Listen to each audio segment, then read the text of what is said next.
I knew that working with an editor would make my book better, but what I didn't realize is it would actually make me better too. So today I wanted to share what it's been like for me working with an editor, especially in this live recorded method that Keith does.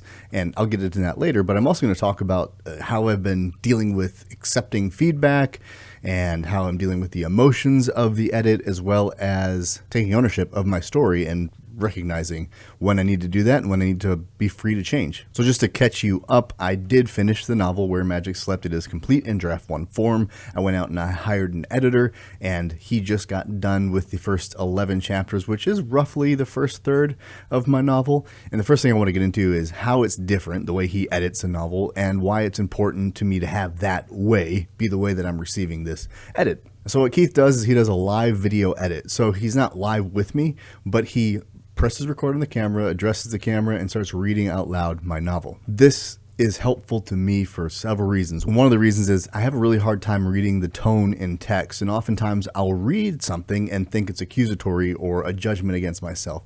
I don't know why this is. It's just the way I am, and I'm recognizing it, and that's fine for most times. But when you're giving someone your creative work, like a fantasy novel, and you're asking them to make it better, that comes with criticism. And when it's just text-based, it's sometimes pretty hard to read the tone for me.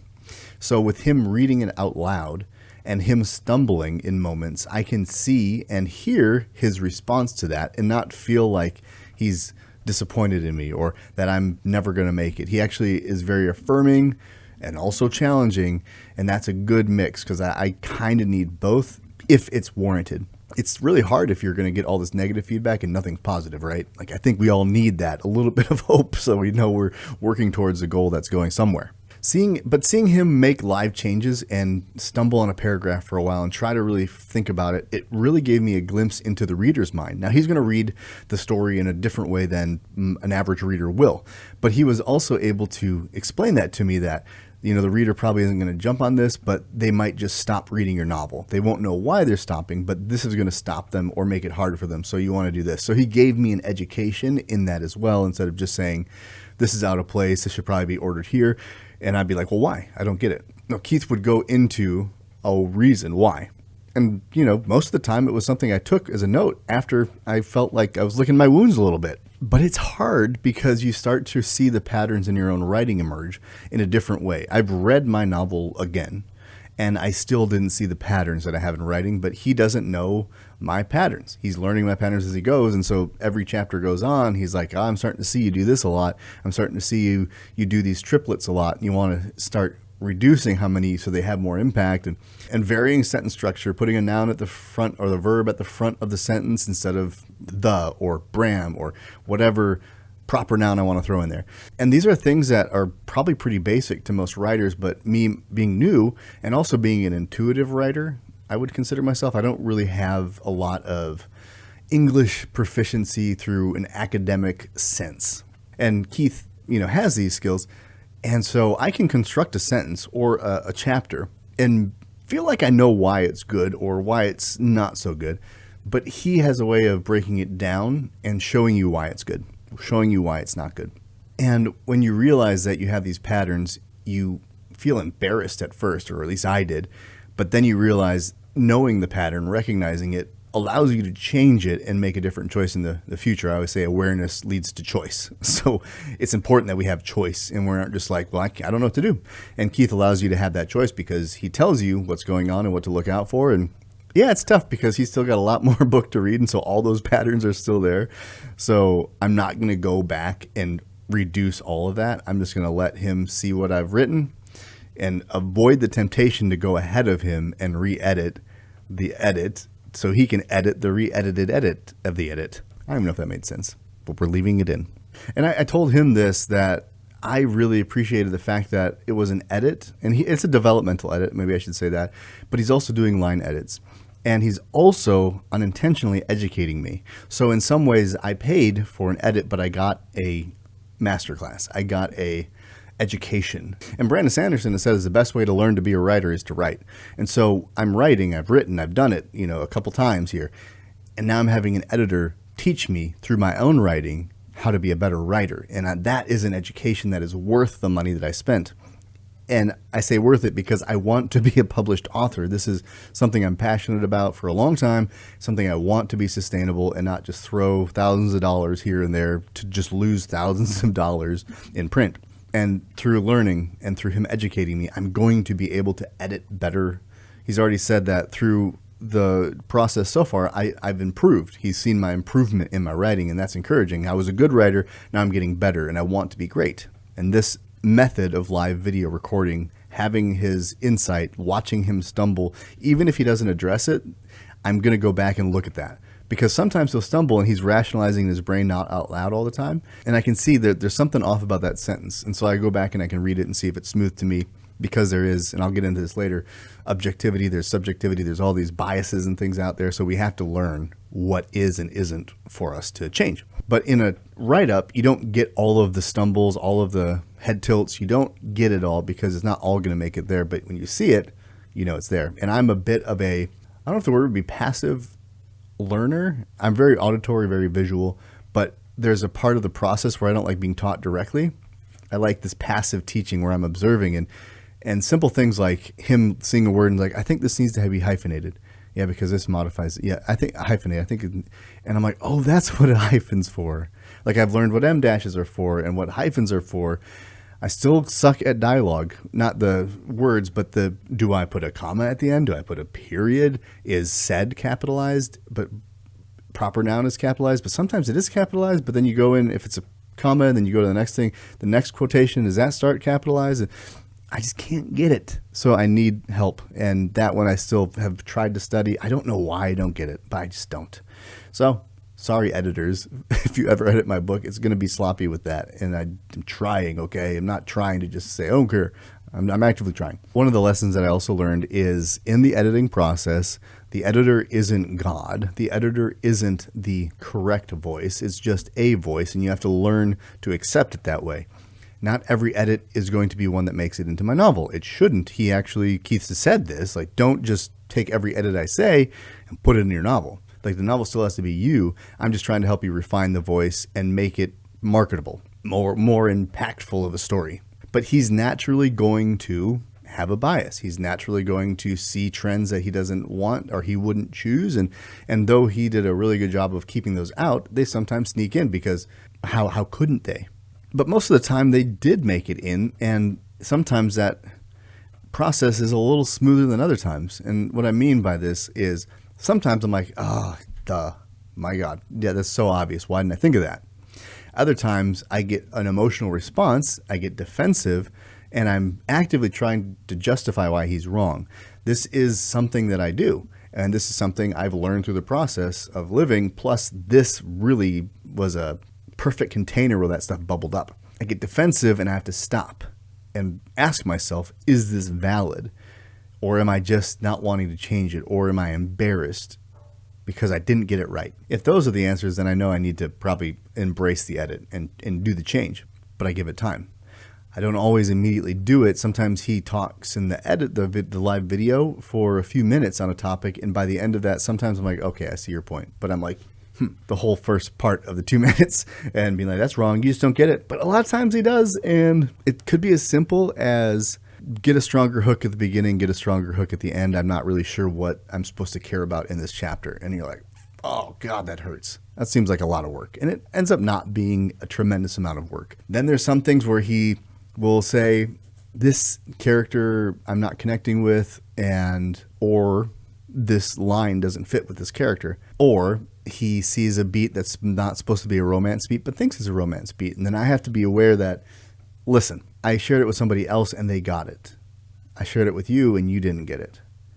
That has to be okay, because not everyone's going to get everything. And that's not the point. The point is when someone doesn't get it or misunderstands it, you have to decide as the writer, as the author, what is important to you. Is it a big deal that they didn't get it? Most of the time, it might not be. There's actually things that I've put into my story that I don't really care if you get it or not until the end, and you find out like, oh, that's what that meant. I want a few of those moments, not big moments, but little things thrown in there that if you're really looking at it, you're like, oh, I see what this is. Or afterwards, you're like, oh, that's so cool that you set this up, and this was always there, but I just never knew it. I like that, and I think it's fun to do. But if that's with too big a thing, well, now you're misleading the reader. You're missing out on building, and all of a sudden when you do reveal it, it's going to be so shocking that there was no foreshadowing. So that's different. You have to pick and choose. And I've been learning a lot about that through this process. Sometimes that gives me feelings of excitement, like, oh, this is so cool. Like, I had a conversation in my writers group yesterday, and Ian, we were talking about a part of my story and how I was like, I don't know about this. And then he found a solution, and then my mind just ran with it. And I was super excited. I got like goosebumps, and it was so simple that I just couldn't see it. And that was really thrilling. Sometimes the edits are like that. Other times it's kind of like boring. Like, I guess, good point, whatever. No, you don't feel it, but you're ultimately asking yourself, is this making my story better? Is this making my story more in my voice and in my message, or is it making it less? And if it's making it less, if it's not enhancing the story, then it's not really that important. This also goes with removing stuff, which I'm in that process too, of trimming things down. Like, do you need this line of descriptor? Probably not, but I think you do, because I love it. So I'm going back through and I'm going to thin some things out to streamline it, just to make the pace faster, because I'm more of a writer who's going to put everything down and then cut back versus expand. In most cases, I do have to add some things here and there, so it's not completely true, but I like getting everything out, almost overly so, and then I might even remove paragraphs or consolidate 3 into 1. The live edits also allowed me to deal with emotions in real time. Sometimes I would be reacting, like I said, defensively, but sometimes I felt really seen and validated. This is a very important thing, and yeah, it comes through in text, but when you see Keith, he is going to emotionally react to different lines and laugh and go like, oh shit, like, this is how you, and the way he would have little asides when you hit a line, you're like, oh yeah, this was pretty good, huh? And you don't get that as an author, I don't think you get that a lot of times, is seeing someone read and be impacted by your work. So it is completely thrilling and uplifting, and that's not all the time. So when he does have those reactions, you get really excited about it, and it's kind of like a little treat. And then the negative stuff, it can be heavy, but that's ultimately good, because it's teaching you to learn to deal with emotions and not be reactive if you are reactive. Some people probably don't have a problem with that at all. I'm not one of those people. I'm super reactive. But I recognize and have boundaries up that say, just because I'm reactive doesn't mean you're wrong. It means that I'm reactive and I need to figure out why and what I'm going to do about it. You can't develop those skills if you don't put yourselves in situations to develop those skills. And if you're creative, it's really hard to want to put yourself in those situations, or at least it has been for me. But it is making me a more resilient creative. And even though it feels like these body shots coming in, I know for a fact that what holds me back in one part is those body shots from the general public. And if anything, I'm going to get more of those if I get to publish this novel. Right now, we're sparring, right? But the world, if I get readers, are going to just throw haymakers. And if I'm not ready for that, it's going to hurt me and prevent me from doing what I love. I'm not doing this to be great, to be famous, to be the best writer out there. I'm doing it because I love writing. I love my story, and I want to do this. And I want others who care to find it and enjoy it. It doesn't have to be a huge mob of people. I would just be so honored if there were a group of people that could make this sustainable. That's a whole different conversation, but I have to develop the emotional resiliency through the writing process, through the editing process, so that I can release it and still stay sane and protect myself. So in some ways, I'm in the sparring rounds with Keith right now. That's going to get me prepared for other people who don't have my best interest at heart. Because Keith, it's very clear in the video edits that he does have my best interest at heart. And every emotional beat is data for me to say, is this really a big deal? Like, why am I so connected to this specific line, this specific moment? And is it really that important? And I honestly think some of them are, and some of them aren't. But being able to sit with that and feel the flare up makes me realize, like, I have to decide when I'm reactive, when you're reactive, it's our call to decide, who are we defending ourselves from? Is anything actually attacking me? Or is this uncomfortable because I'm having to make a change? Most of the time it's because I'm being asked to make a change. That's for me. So I have to decide if I'm being attacked, or if I need to defend, or if I just need to take a beat. Just think about this and try it without the thing, try it with the thing, and see if it matters. And then when you diffuse that tension, you can have more clarity, and clarity leads to a healthy choice. You get awareness of the reactivity, you get some clarity, and then you can make a choice. This is how the writing process goes. This is how a lot of life goes. And this live video edit gives me a really great chance to not just sit and read, I don't think that the first line should be this way, and then get mad about it. I get to watch almost like I'm listening to someone in a live conversation, and I'm holding my tongue because I can't interrupt them. That's another thing, is I can't interrupt them to explain it. And I would, if it was a real live, back and forth, I would explain, and that would rob my story of the editor being unaware of what I'm trying to say, because I want certain things to come through. And when they don't, I need that to be real. But if I said, oh, well, actually that's supposed to be a romance beat, and so, or this is a mirror moment where she sees herself and him in a negative way, and you go, oh, that makes a lot of sense. Okay, I see it. The problem with that is, did you see it? Is my reader going to see it? Because I'm not going to be sitting in the room with them saying, oh, actually what that is. And if I get there, then I know I have to look at it and say, even though I'm defensive, even though I'm emotional about it, my reader didn't get it. Now I get to go sit with and think about if I need to change something so that they do get it. And to that end, I actually walked away a couple times and turned it off and didn't come back to the next day, because I was like really kind of spiraling and being like, what the hell am I going to do with this? Not very often, but it did happen, and that's fine. That's okay. Because that pressure, that pain and discomfort from it is what leads to growth. You can't grow without pressure and discomfort. So this editing process is, in the clamshell to make this sand a pearl. It's not comfortable all the time. And it wasn't traumatic. It wasn't bad. It wasn't mean in any way. It's just, if someone's honest with you, it's going to bring up some feelings sometimes. And if that's your writing or your art, it's going to bring up feelings sometimes, because it is also a part of you that's being judged. Even though you ask for it, it's still going to be uncomfortable, because it's supposed to be if it's going to grow you. A couple last thoughts. I would say that writing should be collaborative. This creation in a vacuum and silence has its place, but at some point it needs to become a dialogue, because once the story is out of you and you're trying to make it better, it's really isolating to not have someone to talk to about it and just feel like you're spinning your wheels. And if you do that, I don't think you ever get to a production point. So you do have to essentially step up and take a risk, open yourself up, open your wallet up a little bit, and then go for it if you're really serious about that, but also in a way that you don't put yourself in financial peril. Caveat. Another thing is that really great edits give you clarity. They don't change your story necessarily, but they give you clarity. So now I can say, I chose to keep this in, and here's why. Maybe I didn't know it first, but when I'm challenged, I get to look at it and say, why do I care? Why is this important? And if it is, now I know. So if someone asks me, I can say, the reason it's important is this.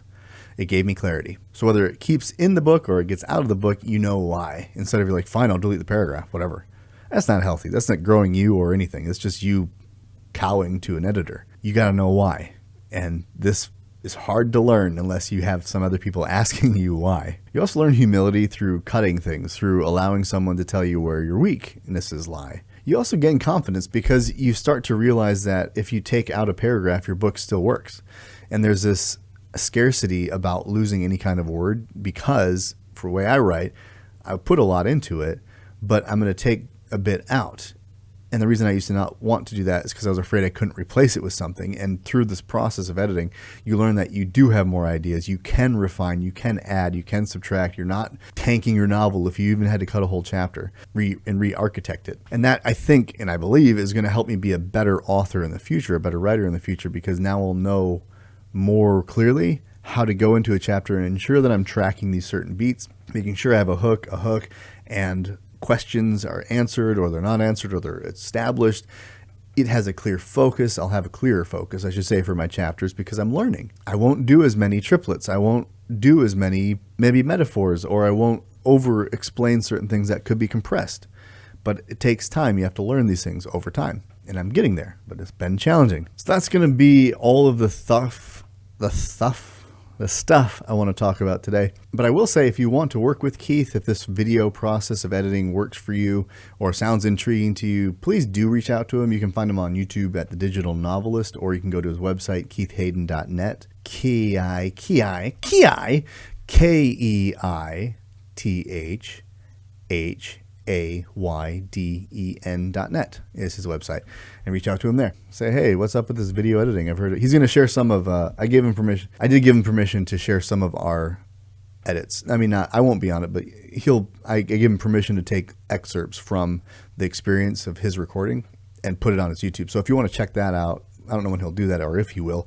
He just asked and I gave him permission. So as a way for him to build this service out because it was super helpful. I don't want to edit a book any other way than this, and hopefully I can keep going with this. I will be starting again in next month. At the time of this video, it is 10/24 in the month, not the time, but it's October 24th, and November 1st-ish, I'm going to launch into the next round of the next 12 chapters or so. But I wanted to take a breath, finish out the month, making sure I got all of his current edits done, and then give him the next round, which I think is 12 to 24. I looked at the word count. We're just basically doing it in 40,000 word chunks. So the book is getting better. Where Magic Slept is coming alive in a new way, and I'm super excited about it.